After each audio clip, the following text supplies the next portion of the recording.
Now Zoe, can you tie that like you're tying your shoes? Don't tell me you can only use Velcro. Here, right here. Can't reach? Zoe, the boat is going down. And with child-sized life jackets, you too as well. Now Jeremy's going to be your tour guide today. Now, I got a special treat for you when we get out by the... First and foremost, can you guys all hear me okay? Yeah? Right on. If at all during the ride here you have any difficulty hearing me or anything like that, please try to let me know. It's absolutely imperative that you hear every last word I have to say on board the Harbour Hopper here over the next hour or so, guys. So please, let me know if you can't hear me or anything like that. You're off school, and I loved it so much out here in Halifax that I never really went back home. I just basically stayed here. Yeah, thank you very much. Locals on board, yeah, right on. I loved it out here in Halifax. I ended up transferring my schooling from UWO out to Dalhousie University to finish my degree in computer science at Dalhousie. Just finishing up there right now. Beautiful city here, guys. Lots of great history as well. We'll try to learn a little bit about that today, but we'll try to also have a bit of fun as we cruise around the harbor. It is an absolutely beautiful day for those of you from around Halifax. You guys will know. Don't exactly always have the nicest weather here. It's sometimes a little bit overcast or rainy. So this is a beautiful day, not too hot, not too cold, beautiful and sunny. Now I'm just gonna go out on a limb here, and I'm just gonna make the grand assumption that none of you guys have one of these things sitting in your driveway at home. No, that'd be pretty sweet, wouldn't it? Yeah, these are actually known as Lark 5s, guys. Lark 5s, similar to the duck boats. When the duck boats were World War II vessels, these ones are actually built for the Vietnam War. Now they're built by the U.S. military for the Vietnam War, and the U.S. military built 900 of these. 900 of these were ever made for a total whopping price tag of $900 million. That's right. So ride around on a pretty expensive vehicle here, guys. And of the original 900, a lot of them have been destroyed, harvested for parts, that type of thing. The U.S. military is still using a couple hundred of them. However, there's only 100 of them that are still left privately owned around the world. So not only are we riding on one of the most expensive vehicles here in the city, guys, but also one of the rarest as well. Yeah, Lexus, Mercedes, Porsche, forget about it. Ride around in style and luxury on the Harbour Hopper. Can't you feel that $1 million comfort underneath you there? Oh yeah. Yeah, we don't have really any shocks or anything on board the Hopper here, so it does get a little bit bumpy. Now guys, a great way to start our ride here, the Split Crow pub coming up on the right, the first official pub here in the city. When we first settled here back in 1749, one of the first things they did was actually grant a liquor license to the Split Crow pub, that's right. Within a month of settling here, they'd already granted a legal liquor license to the Split Crow. First official pub here in the city. Got our priorities straight here in Halifax. Actually used to be called the Spread Eagle pub. I had to change the name for obvious reasons here. But Split Crow, the first official pub here in the city.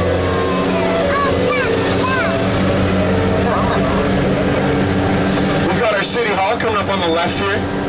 City Hall made out of sandstone and granite. The granite was actually quarried from Peggy's Cove. So Peggy's Cove is quite lovely. If you guys get a chance to visit Peggy's Cove, I recommend it. It is quite nice. Only about half an hour or so from here.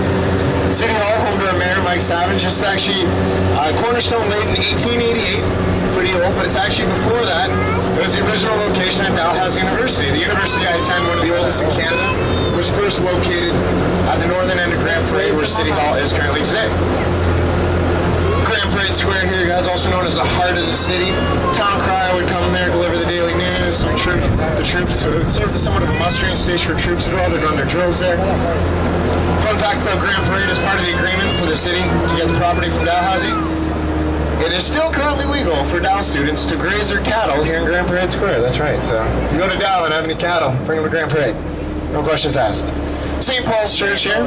What's cool about St. Paul's Church, there's a window there with a silhouette of a man in it. Top right window pane, third set in from the end. Top right, third set in. Silhouette of a man in that window pane there.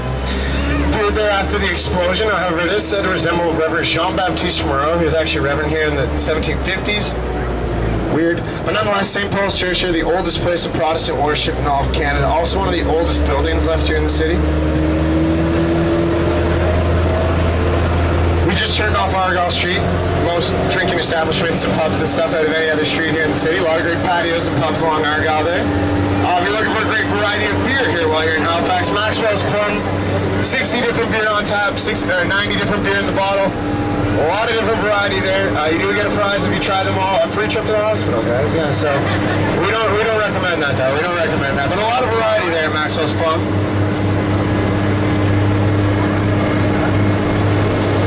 Now, have you guys guys were wondering what that massive empty pit was doing in the middle of our downtown core, the construction they're doing there, it is where they're building a new World Trade Convention Center. They're building up a new convention center right there, the downtown core. It has remained a big empty pit for a while because there's a lot of controversy surrounding the height that they were going to build that building. We have a pretty small skyline in Halifax. You notice pretty low downtown core.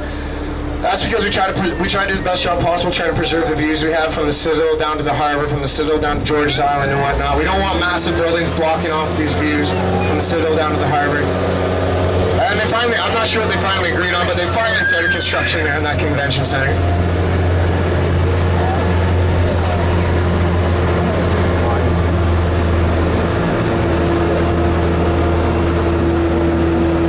Now we are on Brunswick Street. It used to be known as Barrack Street. It actually used to separate two major barracks in the downtown corner here. Not there anymore. The only original barracks left are in the Royal Artillery Park, just up here. That's also home to the first mess in Canada as well, in the Royal Artillery Park there.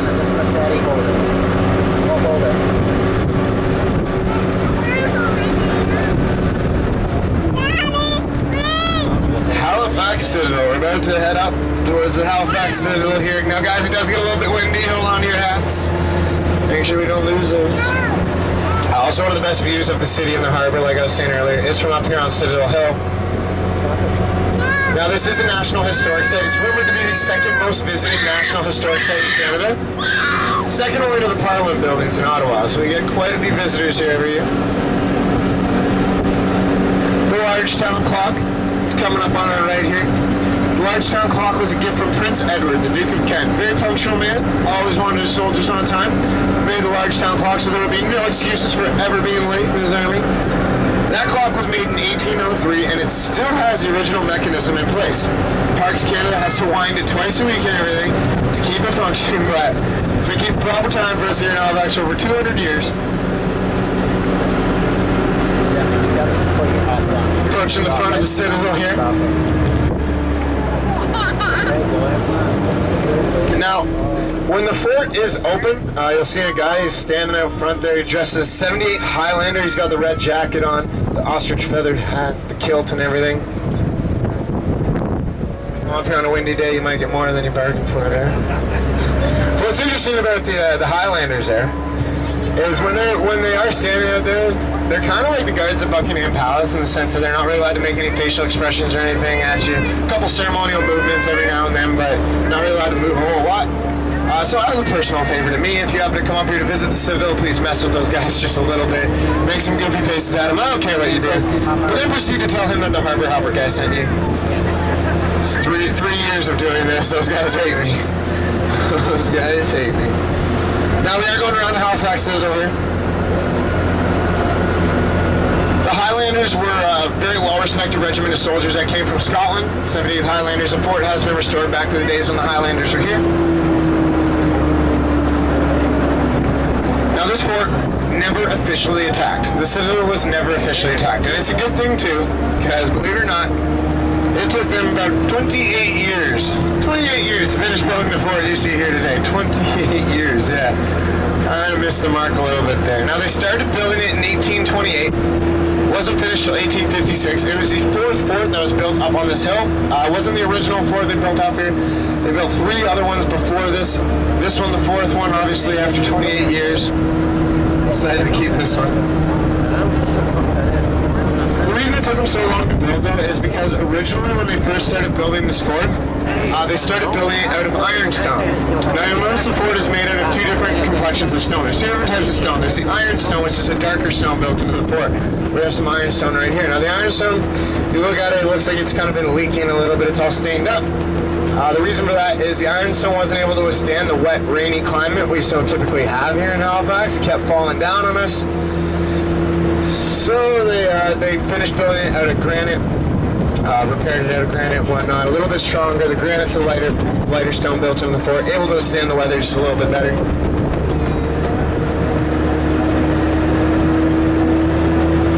You'll also notice that we're kind of zigzagging around the fort. We're kind of just going back and forth, zigzagging around the fort. And the reason for that is if you were to look at this fort from a bird's eye view, you'll notice it is shaped as a large 8-point star. Shaped as a large 8-point star. Made it a little bit less vulnerable than your average ring-style fort. known as Bastion Fortification, with that central fort with 8-pointed bastions coming out of it. And those large ship masts on the left there. I never really understood why they felt the need to build a ship into the side of Citadel Hill, but I was joking. It's not actually a ship, guys. Those are signal masts, yeah. That is more or less the first style of communication that the military used here. They didn't exactly have Blackberries or iPhones or anything like that. They used the signal mast to relay a lot of their secret military messages. That larger mast was used to let everybody know the goods and the ships that were coming in and out of the harbor. And that smaller mast was used to relay secret military messages down to Fort Charlotte on George's Island. If you look down into the harbor, you can see George's Island, that little island. There's another signal mast on Fort Charlotte and George's Island. Can't even really see Fort Charlotte. It's almost entirely underground, 80% underground. What they'd relay time was it's just the cannon they're firing off in the Citadel. We've been doing that every single day except for Christmas Day. Since 1857 we've been doing that. At least attempting to fire off the noonday cannon. When it does fire off properly, very loud, quite threatening. I know I heard it earlier today, so just remember that every day when you hear a big loud boom.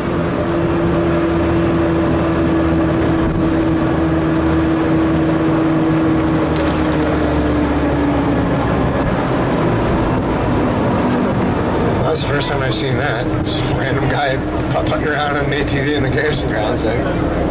Interesting. Anyways, guys, this is known as the Garrison Grounds. Nice large natural amphitheater formed on the side of Citadel Hill there.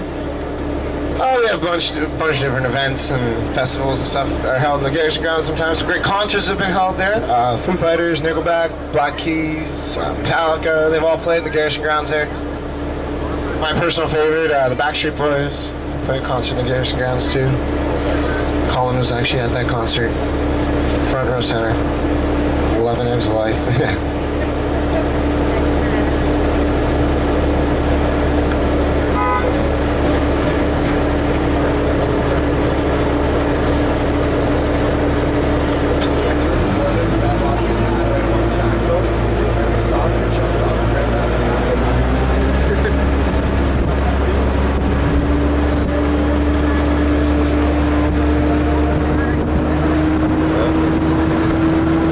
These are Halifax public gardens. We're going to be driving around them here. Now, when the gardens were first started and laid out, plans for the gardens started in 1836. They were originally about 5.5 acres when they first started planning out for the gardens. However, they do now span about 16 acres. I know, it's hard to believe, right? It's 16 acres. That's what the website says, so I'm going by it. Anyways, great place for a lot of photography. You always see wedding parties taking their pictures there. Prom pictures always being taken in the gardens. They are quite lovely to walk around and walk through on a beautiful day like today.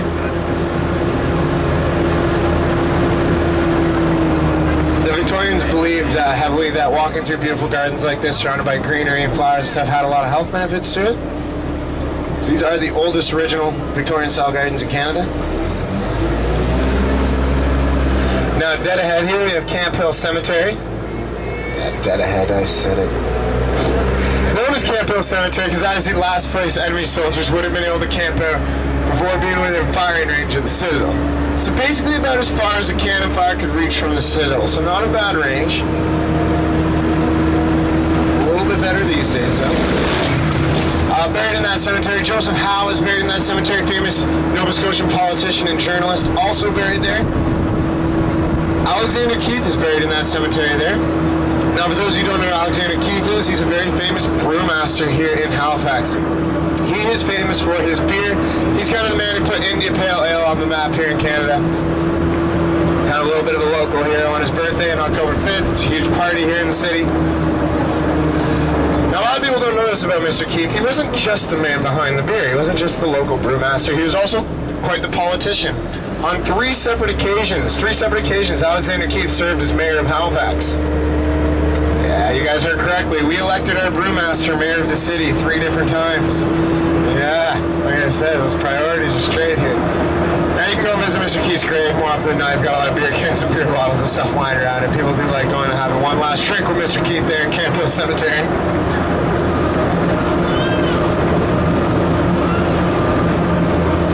Now, the fence fence that surrounds the gardens and the gates to it, and more importantly, actually, the gates that are coming up at the front of the gardens up here on the left. They came from some gardens in Edinburgh, Scotland.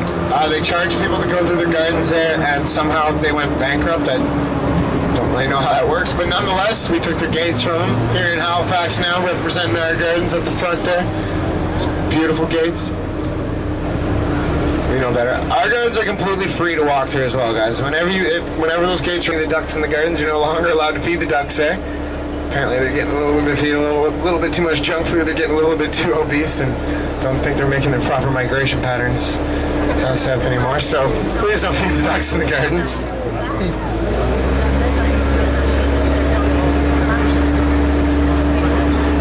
You know, I'm just gonna enjoy this for a second. Well done, guys. Sounds good. Sounds good. Your Father's Mustache, one of the best rooftop patios in town, just up this way at Your Father's Mustache. If you're looking for a great rooftop patio on a beautiful day like today, you can't go wrong with the mustache. You can't go wrong with any place called Your Father's Mustache, let's be honest. We are also on Spring Garden Road here. Now, Spring Garden Road is the busiest street here in the city. Busiest pedestrian street, actually, east of St. Catherine Street in Montreal, in Canada. We got a lot of people coming up and down Spring Garden Road here on a typical day-to-day basis. I mean, we've got also one of the best streets in the city for shopping as well. Park Lane Mall on the left, Spring Garden Place shops on the right. A lot of great shopping along here. If you're looking for a great Nova Scotian souvenir, Jennifer's in Nova Scotia up on the left here. One of the best places in Nova Scotia to get a real authentic Nova Scotian souvenir. Basically the most authentic Nova Scotian store we have here in the city.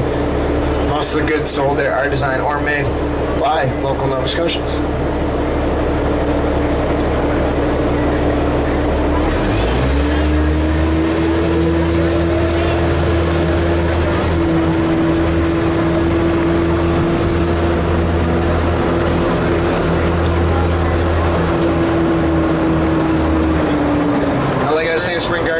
For shopping. Also one of the more trendier areas of town in terms of shopping. The first independent department store was actually up here on the right. Shops at Mills Brothers here. Great fashion for females, and then we've got Duggar's right next to it for the guys.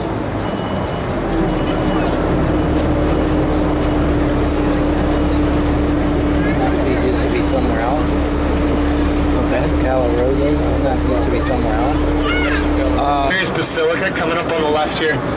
Home to the tallest polished granite spire in all of Canada, over 180 feet off the ground. Somebody actually goes all the way up that thing and polishes that granite spire. Now, it was made of Basilica in 1820. Made of Basilica by Pope Pius XII back in 1950. However, the church was founded in 1820.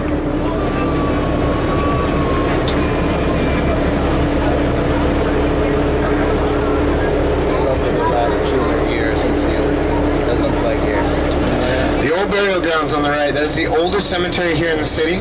First grave dug in that cemetery was one day after they settled here in Halifax, all the way back in 1749. See, Halifax was founded on June 21st, 1749 by British General Edward Cornwallis.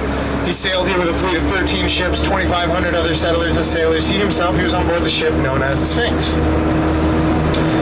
Now, the British, they chose to settle here in Halifax because the French, they occupied Fort Louisbourg up in Cape Breton, a really strong French fort. The British needed something to counter that. Chose Halifax as the large natural harbor could fit the entire British naval fleet, not to mention the big hill where they could build up the Citadel.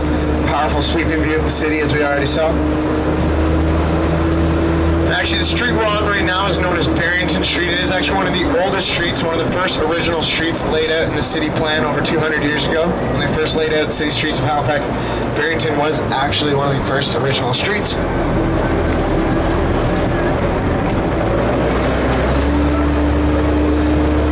Halifax got its name from Lord Halifax. Now, Lord Halifax was the president of the British Trade and president of the British Board of Trade and Plantations. Yeah, he was the president. He was more or less was the man who organized the colonization of Halifax. He was the man responsible for it. So they named the city after him, Lord Halifax. His given name was George Montague Dunk.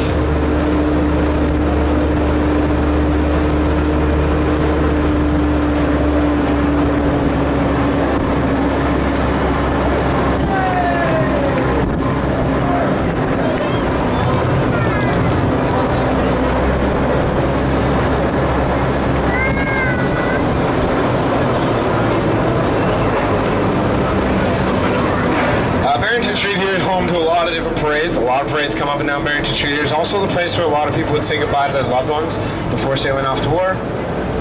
Victory parades for World War I, World War II were held along down Barrington Street here. Now we have Scotia Square Mall on the left. Now when Scotia Square Mall was originally built, they kind of designed it to be somewhat of a city within a city. And by that I mean, now you'll notice Halifax has a lot of these overhead walking pedway systems here. We've got one here, and then as soon as we're around the corner here, you'll see a whole bunch of them right along here. Now these overhead walking pedways, they actually connect about 70 to 80% of all the buildings that you can see around here, even all the way up to apartment buildings way back up on Brunswick Street next to the Citadel.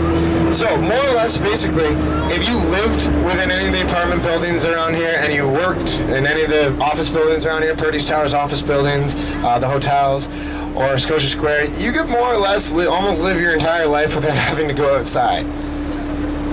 Personally, I'm a fan of fresh air, but I mean, sometimes the weather's not always the best here, so it is quite convenient. You can get anywhere from the casino down there to Purdy's Towers to Scotia Square Mall to apartments all the way up back on Brunswick Street, all through these pedway systems. So it is kind of convenient sometimes.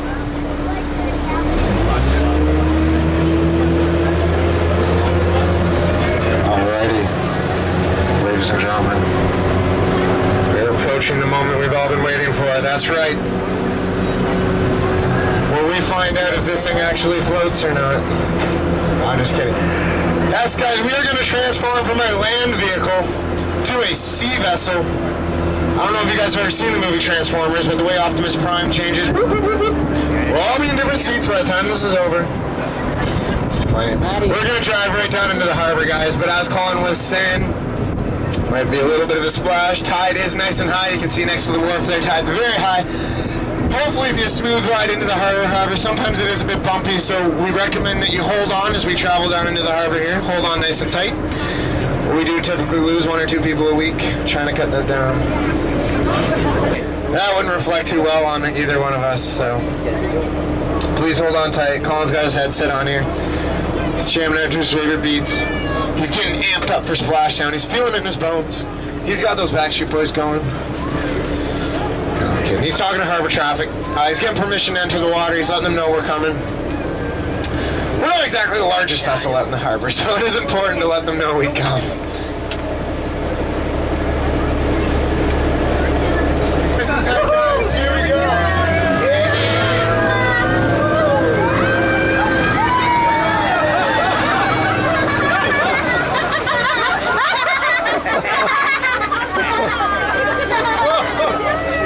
Poor little guy. Still got it a little bit, eh? Here you go, bud. Oh, right.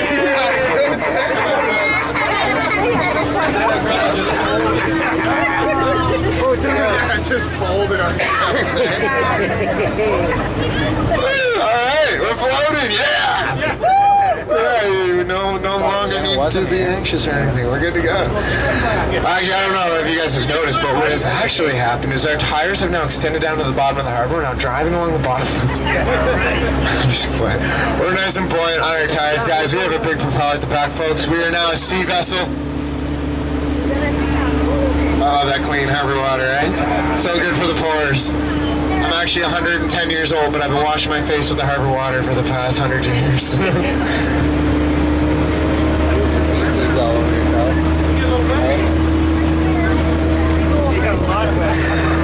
Alright guys, we are now a sea vessel. This is no longer our driver Colin. This is now Captain Colin. Yeah, Captain Colin. And I am now your first mate, Jeremy. Alright. It's the fastest promotion ever. Now, we're entering Halifax's harbor here. This is the second largest natural ice-free harbor in the world, second only to Sydney, Australia in terms of natural ice-free harbors. Never freezes over here in the harbor. Completely ice-free. It does make our harbor pretty convenient and a very busy place for international shipping because of the ice-free anchorage all year round.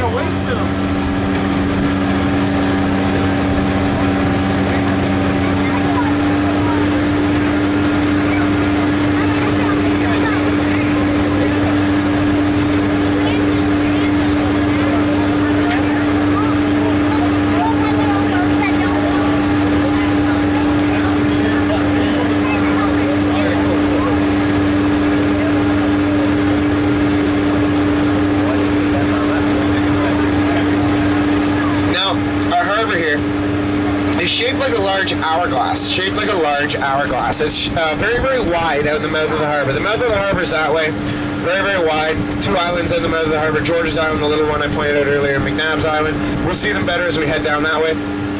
However, the mouth of the harbor is wide, and then it gets quite narrow into what is referred to as the Narrows, oddly enough. That's where our bridges span across the Narrows. They're only about 1 kilometer across the Narrows. And then past the furthest bridge, the McKay Bridge, is actually the largest part of our harbor. The harbor opens up again, gets very, very wide into what is known as the Bedford Basin.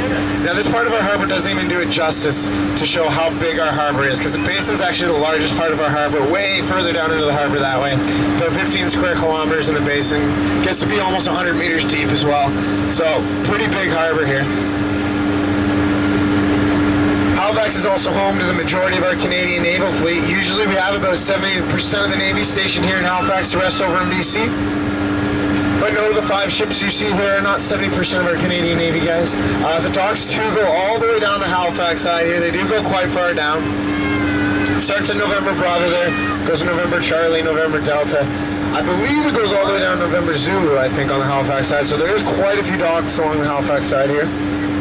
We have the big 510 there, that's the HMCS Preserver. Now the Preserver is more or less a floating gas station and floating supermarket. It's an auxiliary resupply and refueling vessel. The Preserver there, they take that out into the middle of the ocean to refuel the other ships and resupply the other ships out in the ocean. They do it, they pull up right beside them without even stopping out in the middle of the ocean to refuel them. What's up, guys? They take 1.5 million gallons of fuel on board the Preserver to go refuel the other ships. To put that in perspective, it takes them almost an entire day of pumping fuel into it to fill the tanks all the way on the Preserver there.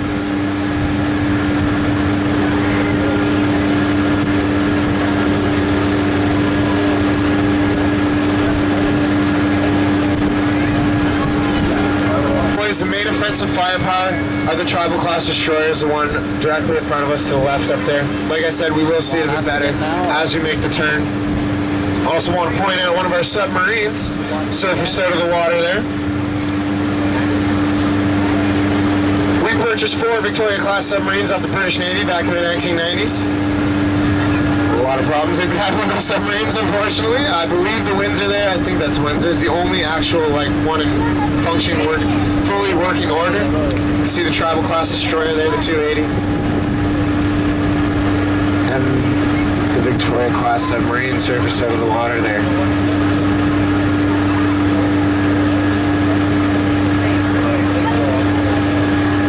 Now, I do have to touch on a pretty significant part of our history here, guys. A pretty significant part of our harbor's history, the Halifax explosion. Now, the Halifax explosion occurred on December 6th, 1917. And the way it all occurred, there was a large French munitions vessel known as the Mont Blanc. Now, the Mont Blanc was carrying about 2,000 tons of explosive cargo on board. Dangerous ship, very unstable explosive ammunitions vessel. The Mont Blanc was making its way into the harbor on the morning of December 6, 1917, and at the same time, there was a Norwegian vessel known as the IMO, that was in the Bedford Basin, that was making its way out of the harbor.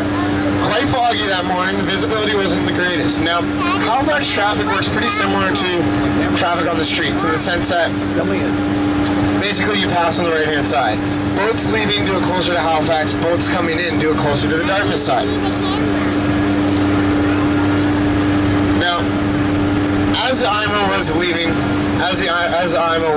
Halifax here, they were pulling through the Narrows, and there was an American vessel known as the SS Clare that was going through the Narrows the other way into the Bedford Basin. Now, the SS Clare was a little bit too close to the Halifax side. The IMO and the SS Clare were heading pretty much straight for one another. The captains of each ship knew one another, they happened to be friends, and they actually just agreed upon passing each other on opposite sides, on the sides that they don't normally pass on. This forced the IMO a little bit closer to the Dartmouth side. So I forgot to mention that is Dartmouth across the harbor there. I'll talk about that a little bit later after the explosion here. A little little bit closer to the Dartmouth side. And after that, as well, the IMO was then cut off by another tugboat known as the Santa Maurice that also pushed it even further to the Dartmouth side, coming as it was leaving the harbor. And when it did that, it set their vessel on direct collision course with the Mont Blanc that was coming into the harbor.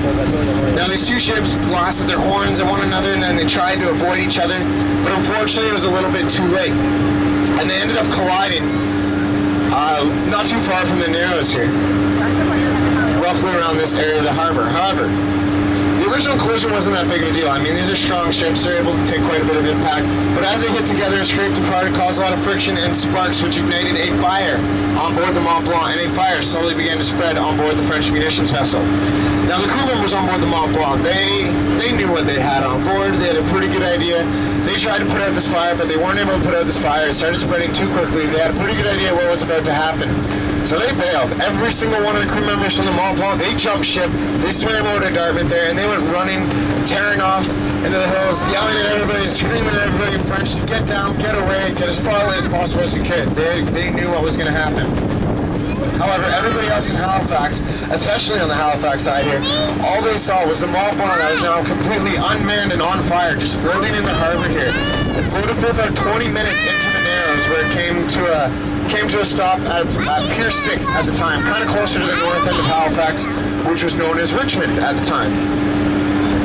Until at exactly 9:04 and 35 seconds a.m., December 6, 1917, the Mont Blanc blew up. And Halifax was home to the largest man-made explosion prior to nuclear weapons. Still to this day, it remains one of the largest accidental man-made explosions in history. Devastating explosion here. It created a mushroom cloud that was a couple kilometers high, umbrella the entire city. A tidal wave so large it almost blew the harbor dry of water. People are quoted saying at one point they saw the bottom of the harbor floor. It was such a powerful blast.